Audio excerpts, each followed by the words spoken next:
What is if you ever tried to build a C++ project and thought, why is this so complicated? This video is for you.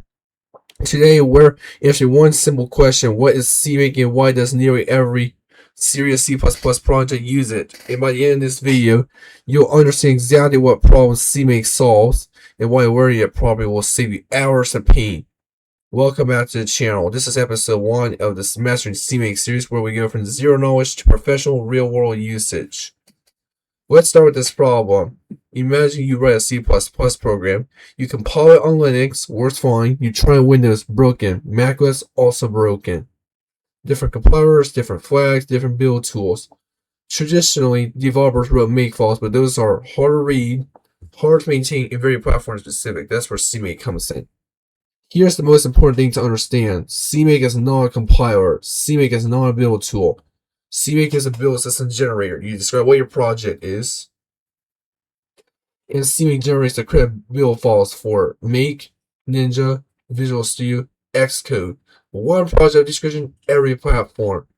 At the heart of every CMake project is one file, cmakelist.txt. This file describes your source files, your libraries, your compiler requirements, your dependencies. Instead of telling the compiler how to build, you tell CMake what you want to build. Almost every sort of C++ project uses CMake because it's cross-platform, it scales. It's a huge business code bases. It works with every major compiler. It integrates with IEs. If you want to contribute to open source, build professional software, or understand serious C++ projects, you must understand CMake. Section 5. Common beginner misconceptions. Beginners often think CMake is too complicated, overkill, only for large projects. The truth, CMake is only painful when it's taught wrong. In this series, we're using modern CMake the way it's meant to be used. What's coming next? In the next episode, we'll install CMake on Windows, Linux, and Mac OS. Verify your setup.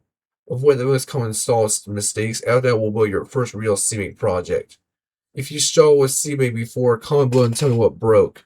If this video helped you, like and subscribe. This series will take you from beginner to confident. I'll see you in episode 2.